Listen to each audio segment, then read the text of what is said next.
B1 family, welcome to Blacklogic. And this evening, we're going to cover one of the most polarizing figure of our time, Donald John Trump. So, first of all, let's get into the thick of things. Let's get into the meat of things. What has Donald Trump really done for Black Americans? And I'm not talking about throwing a few rappers or a few athletes a pardon for headliners, something that people thought was very significant. No, it helped those rappers and it helped those athletes to get out of jail or be pardoned from their criminal activity or the alleged or the allegations that was brought into criminal activity.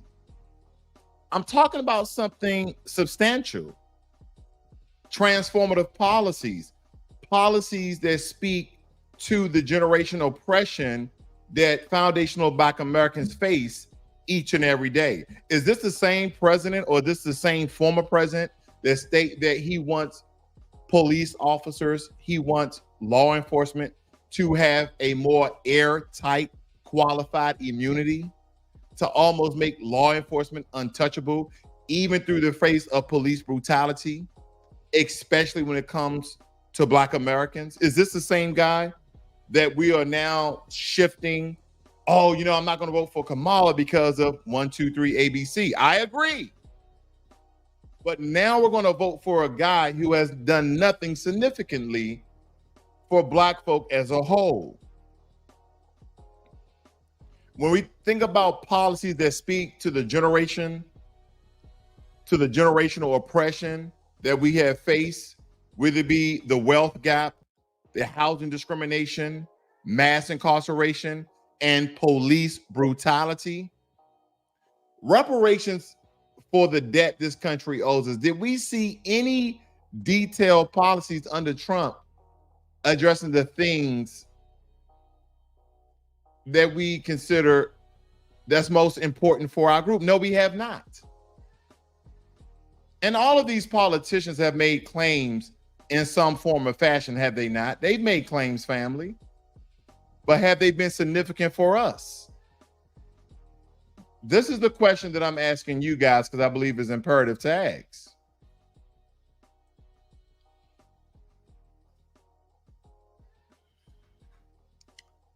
Now, I understand that a lot of you guys absolutely love Trump for whatever reason. A lot of people love Trump for whatever reason.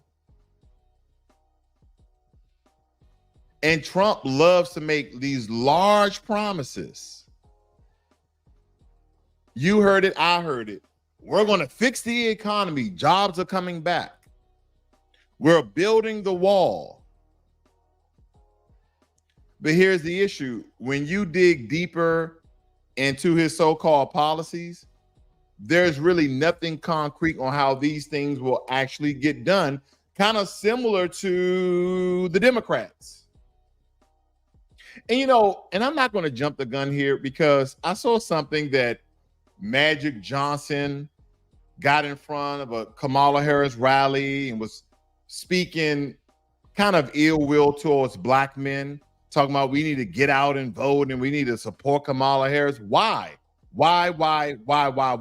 Now, the white supremacists are upset at Caitlin Clark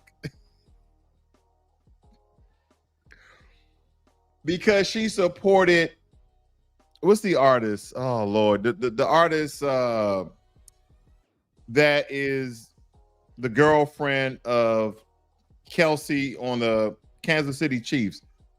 She's one of the biggest stars, I guess, right now. But I forgot the lady's name. But Caitlin Clark championed her choice of president of supporting Kamala Harris. Now, all the white supremacists that were supporting her are now turning their back on Caitlin Clark.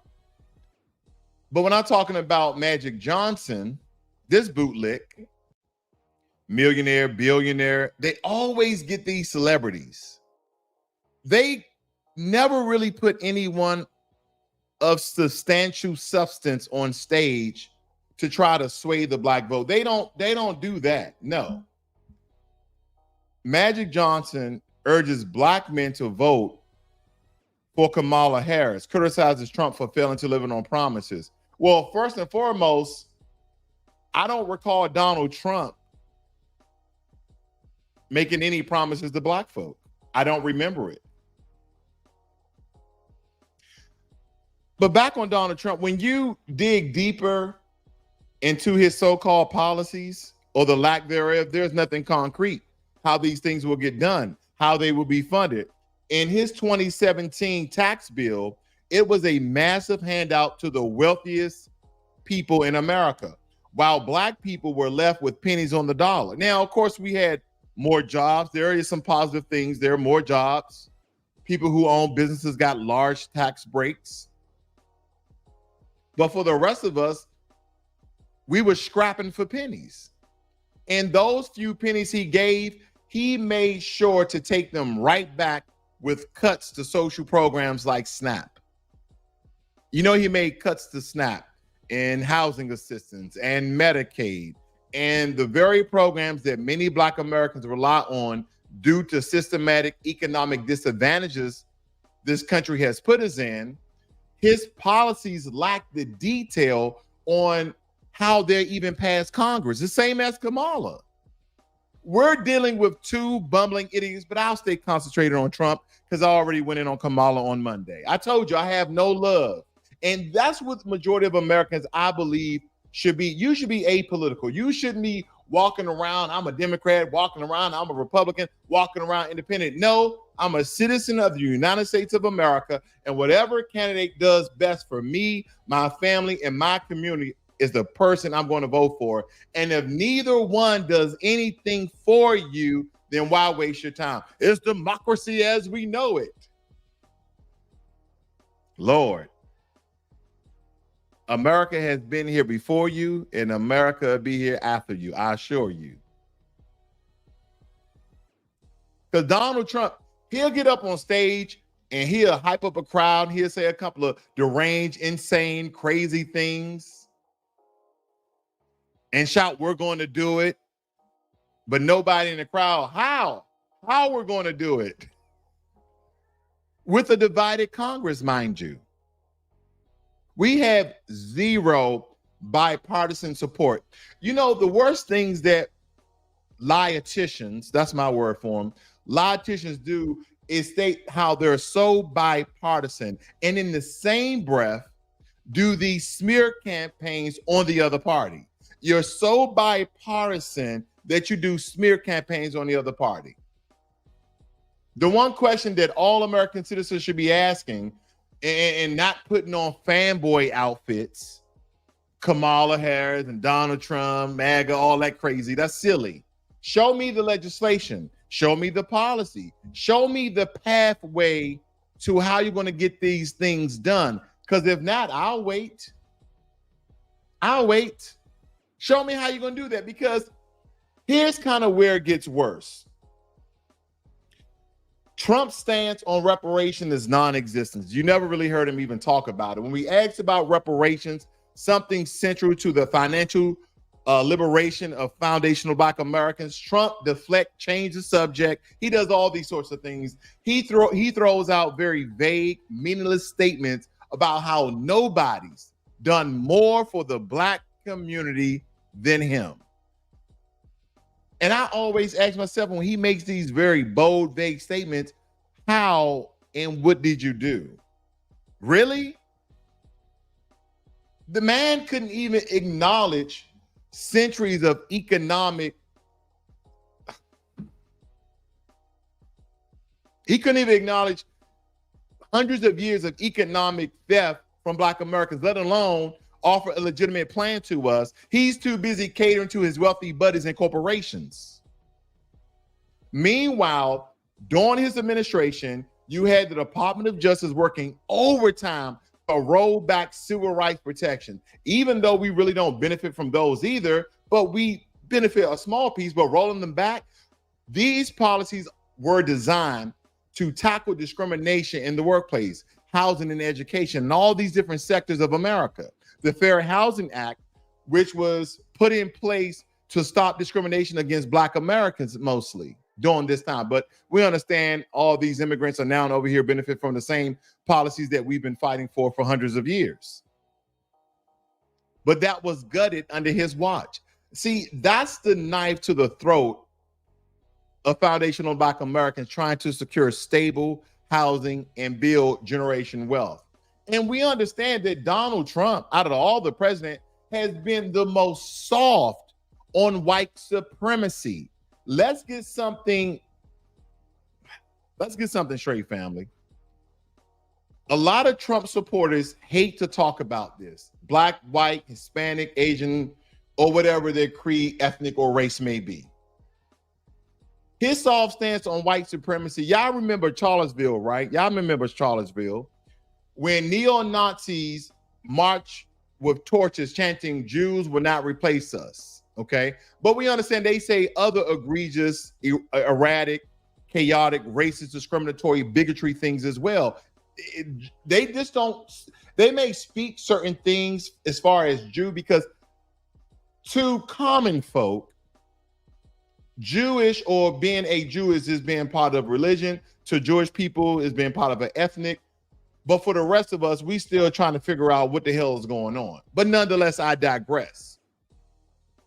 When one of those white supremacists killed Heather Heyer, I believe her name was Heyer, Heyer, I believe, Trump's response was that there were very fine people on both sides. Very fine people on both sides. This is some of the lunacy that comes out of his mouth. White supremacists are the problem, period. Again, white supremacists are the problem, period. Trump's refusal to outright condemn those groups send a loud and clear message. Black lives do not matter under his administration. He gave a wink and a nod to the same extremists who terrorized Black Americans for centuries. Then there's the fact that his base is crawling with white nationalists, because even though we can't connect, because Donald Trump never said it, that he's a part of this so-called Project 2025 that was created by the Heritage Foundation, but we see some remnant, some residue, some construction of Project 2025 in his Agenda 47.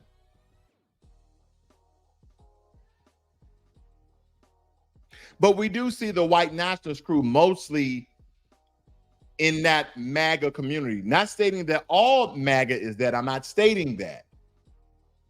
But then again, there's a lot of conspiracy theories and militia groups.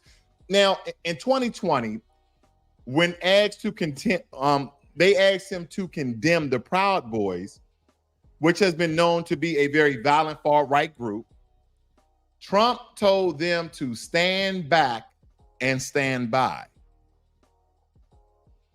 Stand by for what? Now, for the next attack on Black communities, Trump empowered these groups, and they've only grown bolder in the racism and violence. And if that doesn't disqualify him from leading the country, what will? I know, family, we don't have no valuable candidate. You look on Kamala Harris, she's a bumbling idiot, don't know what's going on. These vague policies, don't know how to pass them through Congress with a divided Congress body. I mean, and some people say, oh, we're just going to let democracy die. We're going to let the republic die, so we're just not going to vote. Why participate in a system where you can't win? Why participate in a system where they're giving you nothing? What's that quote? Don't ask what your country can do for you. Ask what you can do for your country. Some of those lines. Okay, but why they don't ask the illegal immigrants that? Now, you know that Donald Trump also changed his stance on illegal immigration, right? First, every illegal immigrant was going to get deported.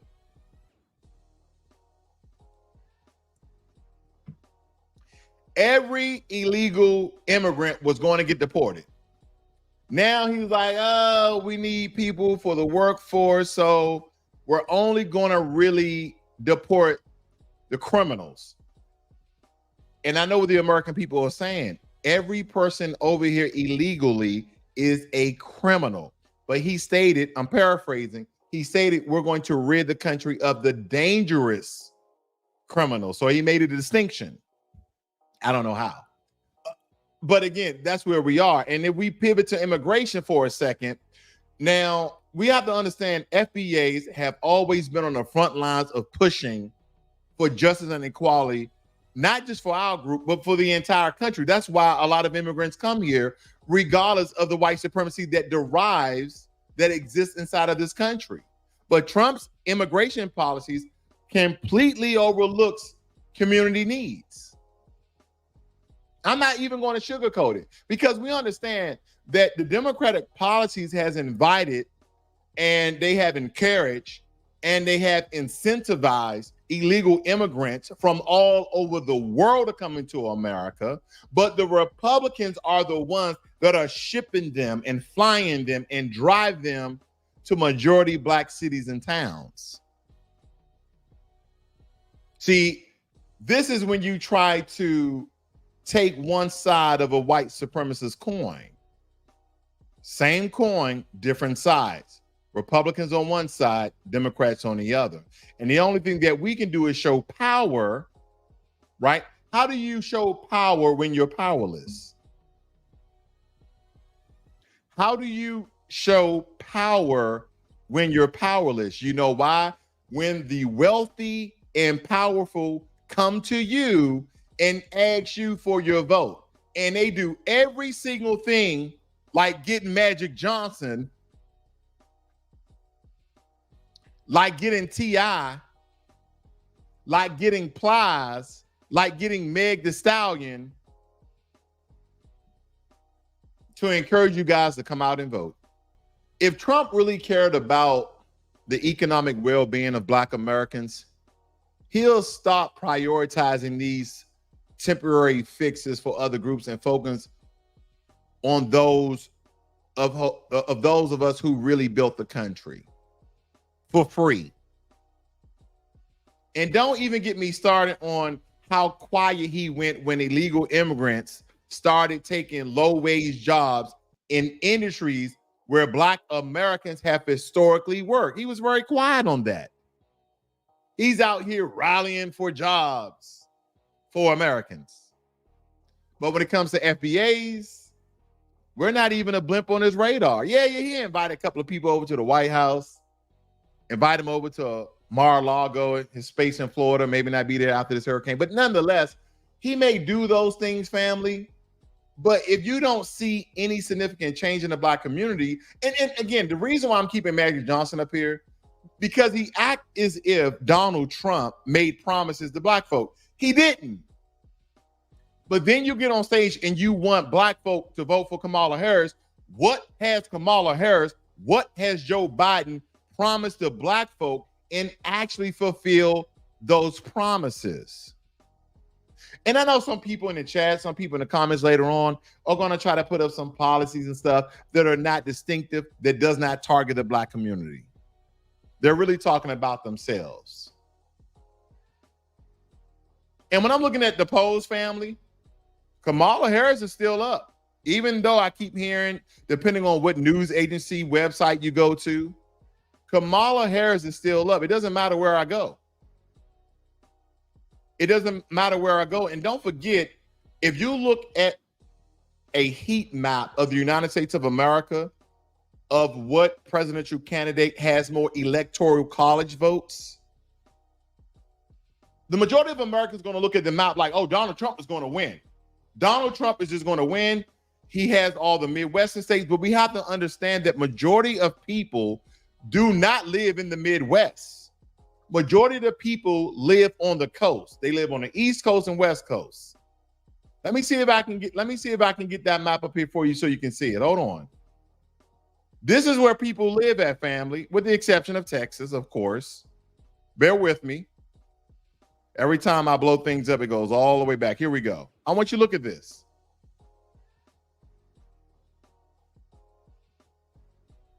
Now, this looking at the map, of course, the tan colors are the ones undecided. The red of Republicans and Democrats are in blue. And when you look at this, you're like, oh, well, the majority of the map is red, so Donald Trump is going to win. No. Donald Trump is still down in the polls. And family, I'm apolitical, so I'm not taking a side here. I'm just letting you know that it's based upon the 270 electoral college votes. Who has the most out of 270? Or who reaches 270 first? And when we look at this, you're just kind of looking at the blue. But when I look at New York, they have 28. When I look at California, they have 54. Washington has 12. Virginia have 13. Maine has 11. New Jersey has 14. Maryland has 10. And then we look at all these red states: Idaho 4, Montana 4, North Dakota, South Dakota together is only 6. Wyoming 3, Utah 6, Oklahoma 7. The only large one is Texas with 40. But California beats out Texas with 54. That's about 14. So a lot of times when Americans are looking at these maps, they think automatically that the Republican is going to win.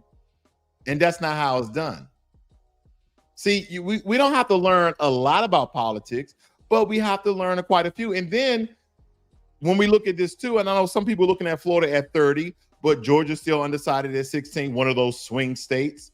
You got Wisconsin at 10, Michigan at 15, PA at 19, Arizona at 11. And we have to look at historically, what are some of those swing states? And majority, where do those swing states usually reside, or which side do they usually take upon? Then we talk about Trump's law and order mantra. Trump calls for law and order. And he wasn't about protecting Black lives from police violence, was he not? They were about empowering the police to brutalize us without accountability. He deployed the National Guard to tear gas peaceful Black Lives Matter protests while treating white domestic terrorists like they're Boy Scouts. Under Trump, the DOJ stepped in. They stopped the investigation policies when they had these cases about racism and abusive practices. Remember, what's the guy's name? Jeff Sessions. Y'all remember Jeff Sessions? His first attorney general was a segregationist who worked overtime to weaken civil rights protections. And what about the First Step Act? Some people got released from prison, and I'm glad for that if they were innocent, if they, did their time. But understand this, it didn't change the fundamental issue of mass incarceration. It was a Band-Aid, not a solution. It was a Band-Aid. We need policies that dismantle the prison industrial complex that disproportionately targets our people. Trump wasn't interested in that conversation either. No. And then, again, I wasn't going to speak too much about Kamala because I didn't really bring up Donald Trump when I was speaking about Kamala Harris. But don't forget, Kamala Harris was the top in California. And there's tangible evidence and proof that she did lock up mothers. She backed away from that one very, very quickly. And family, I'm just, again, tracking the polls. This is from the BBC, the British Broadcasting Company. And this is updated today. And they're stating that Kamala has a 3% lead. And again, these are very subjective numbers because there's always 2 to 3%. So they could possibly be tied. Depending on the news agency, I continue to see that Kamala Harris is up. Okay. But people are still voting as we know it. Family, Trump hasn't really shown any real commitment to the advancements of FBAs. His policies are surface level at best, harmful at worst. And let's be clear, the next time you hear someone say, Trump's done more for Black people than any president, ask them for the evidence. People just make these bold claims. And I've been teaching my son this, and I'm not saying it's the best practice to teach your son, but when people, his friends or anyone make these bold claims, I say, son, just tell them, prove it. Prove it. Show me the evidence. Prove it. That's it. And then you have to have a certain level of intelligence to decipher fact from fiction. Like they can give you some really bogus information. You have to show me evidence from verifiable sources. And what I mean by that is ask them for the bills. Ask them for the legislation. Look at the outcome. Was it signed into law? And majority of the time, family, they won't have it. And believe Black Americans, we deserve a president who not only acknowledge our pain and our contributions, but actively works to repair the harm that has been done to us for generations. And so far, Donald Trump is not that president. Kamala Harris is not that president. And I don't think neither one will ever be, because even when asked about reparations for the second time, Kamala Harris said, yeah, I can entertain the reparations conversation. With a study, we really got to pass HR 40.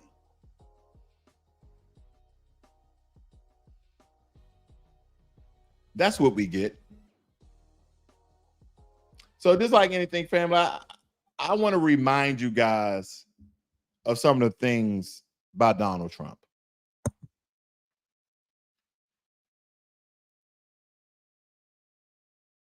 What actions will you take to ensure that our jobs stay in America so we can continue to build the best cars in the world here in Michigan? So pretty much as we've been saying, and what I want to do is I want to be able to look your business. Years ago in this area, I was honored as the Man of the Year. It was maybe 20 years ago. Oh, and the fake news heard about it. They said, it never happened. It never happened. And I didn't know who it was. It was a group that honored me as Man of the Year. The fakers back there, see the fake news? But they said, oh, and they looked at. And by the way, he never, ever answered the question, okay? He never, ever answered the question. Ding, ding, ding. They've only got 17 seconds to figure this whole thing out, right? Boom. Okay. Missile launch. Pshing, boom. It's the most and we don't have it here. Ding, ding, ding. They've only got 17 seconds to figure this whole thing out, right? Boom. Once, and they corrected me everything I said practically. And I think 9 times or 11 times. And the audience was absolutely, they went crazy. Venezuelan killers, street gangs, occupying the town with MK-47s. I know that gun very well. I got to know it very well. I've become an expert. Oh, my people, my. In Springfield, they're eating the dogs, the people that came in. They're eating the cats. They're eating the pets of the people that live there. And this is what's happening in our country. Yet they're offering people $750 for immediate needs. For the worst, yeah, but for the worst hurricane that anybody's seen. But she shouldn't be there anyway. She should be, I would say, North Carolina is bad, is so bad. And she was there today for 3 hours, I believe, Kamala Harris. Yet they're offering people $750. And the funny thing about that, that's actually coming from Fox News, that she corrected Donald Trump. So everybody's seeing the lunacy in Donald Trump's rhetoric. And family, again, I'm just sharing some things with you guys, just as well as I did with Kamala Harris. I love the Mexican people in their spirit, but the country of Mexico is killing us. I want to build a wall. I'm going to build a wall. I want to build a wall. We need the wall. And Mexico will pay for the wall. But we have some bad hombres here, and we're going to get them out. And it's really weak to call John McCain a loser because he was a. I never called him. No, I don't. That is outrageous. He's an American hero. I don't like losers. But Frank, let me get to it. He hit me. He's not a war hero. He's a war hero. He's a war hero. 5.5 years. He's a war hero because he was captured. I like people that weren't captured. Okay, I hate to tell you. And then I watched this idiot Lindsey Graham on television today, and he calls me a jackass. He's a jackass. The man of the toupee. This is on the front page of the New York Times. I don't wear a toupee.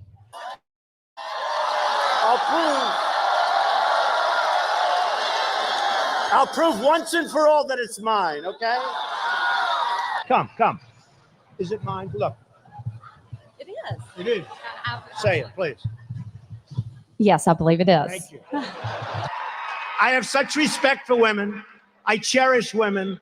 You've called women you don't like fat pigs, dogs, slobs, and disgusting animals. Your Twitter account. Only Rosie O'Donnell. I love the women that faint when I speak. Those are the ones that love me. No, go ahead, Donald. No, I'm a gentleman, Hillary. Go ahead. What I say is what I say. And honestly, Megyn, if you don't like it, I'm sorry. I've been very nice to you, although I could probably maybe not be based on the way you have treated me, but I wouldn't do that. You brag that you have sexually assaulted women. Do you understand that? No, I didn't say that at all. I don't think you understood what was said. This was locker room talk. Every woman lied when they came forward to hurt. So, family, this is a part of the broadcast where I'm going to put the invite link inside of the chat. If anybody wants to come up, ask any questions. I do have a question for anyone who comes up. You can join with or without your video. Okay, this is a time where you guys can call into the show. Excuse me, call into the broadcast, rather, not a show. Call into the broadcast and ask anything that you would like or make any comments. And I will, in turn, ask you guys a question initially because I have some things. I just want to see what people's heads are when it comes to this. So I'll let that reside. Again, click the link in the chat, family. If you want to come and make any comment, ask any questions, and we can have a discussion about it. I'll be here for another minute or two, okay? So I'll see you guys in the back channel, okay? I'll see you guys in the back channel. My campaign. Believe me, she would not be my first choice, that I can tell. All right. So COR. Hello? You're going to have to turn down your mic there. Yeah, you hear me? Can you hear me? Yeah, go ahead, brother. Yeah, brother. How you doing, man?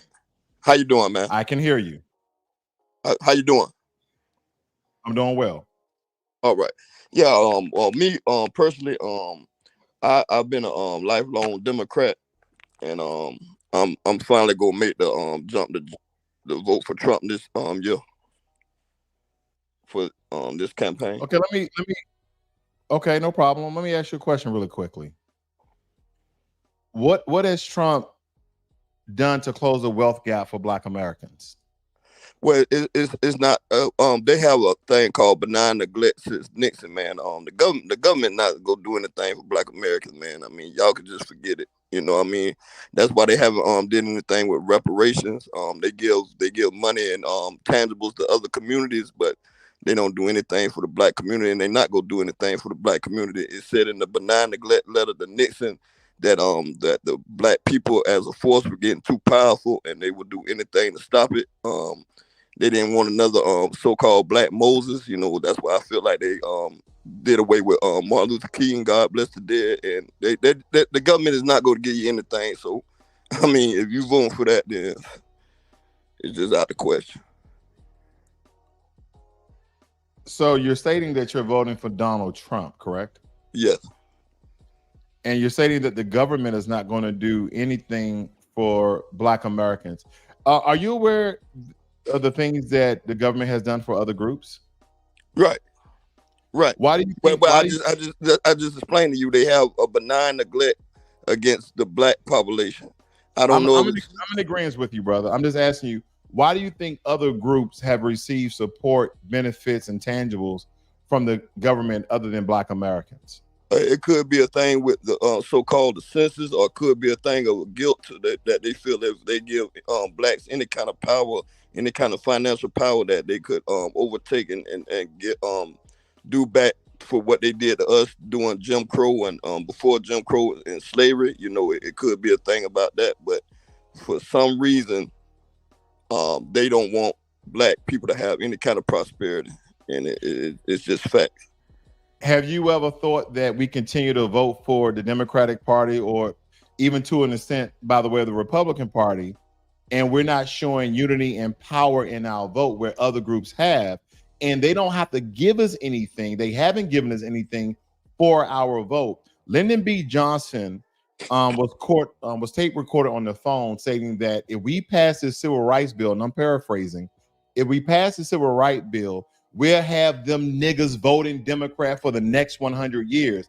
And we are still voting Democrat based upon the fear-mongering tactics that the Democrats have used based upon the Republican Party. Let me ask you one more thing. Yes, if sir. you believe that we become unified and organized, and if neither party is going to offer us any tangibles, do you believe they will eventually come to the table and negotiate? Can I elaborate on the thing for a second? Go ahead. Before Lyndon Johnson signed, Lyndon Johnson had to sign that civil rights.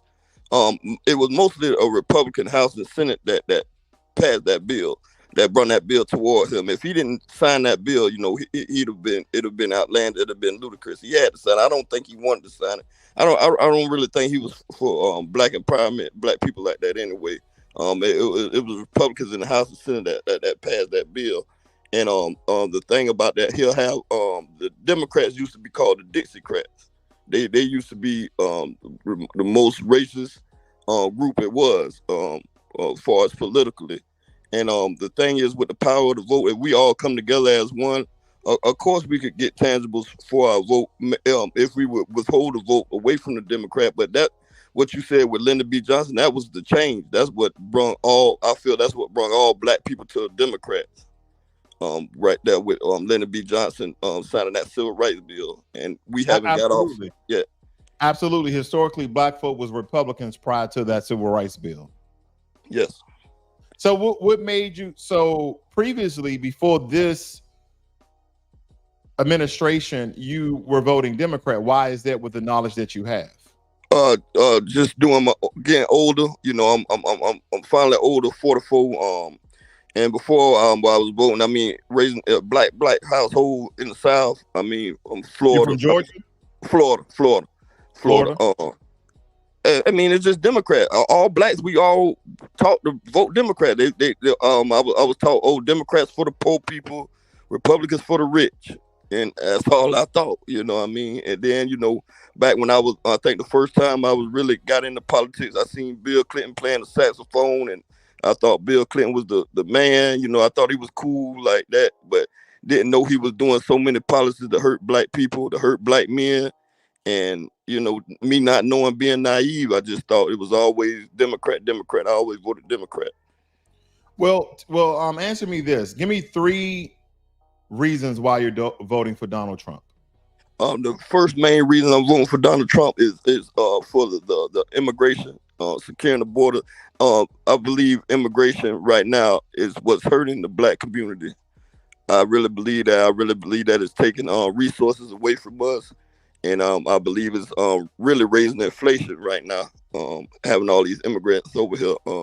I had a trucking business, and right now I've been put out of business because of some of the things that's been going on with the immigration. Okay, give me 2 more. The second thing, under Trump, I feel like Trump is more equipped with dealing with the economy. As far as the tariffs and everything that he's put on these businesses for going out of the state and going across country for more cheap labor, dealing with energy as far as drilling in the United States, things that can help raise the economy, infrastructure, things like that. It seems like to me like Kamala's just, I give you this, I'll give you that, and that is pretty much socialism. And it's pretty much put more a debt into the society and raise inflation, because who's gonna pay for all this? I mean, she said, I'll give you this, but you got to think who is going to pay for that, and it's mostly middle working class people like me. Okay, I respect it. You got any more? Got one more for me? Oh, and the last, I mean, to me personally, I mean, he just shows strength, man. I mean, if Kamala go over there with King Jong-un and all those people laughing and cackling like that, I mean, go eat us up, man. I mean, it's just. I respect your answers, brother. And I respect your contribution to the broadcast. Thank you very much for coming up. All right. Appreciate you. All right, family. Brother has some really good reasons, I believe. My thing is, I'm not trying to sway someone to vote for Kamala, sway someone to vote for Donald Trump. I believe that's your personal choice. But I'm going to stand on business. And this is not to slight or refute anything that people may have in reason why they may vote for one party or another. But if there's nothing at the dinner table, then why am I showing up for dinner? And with that being said, family, I'll leave you with that. You guys have a great and wonderful evening. Be one.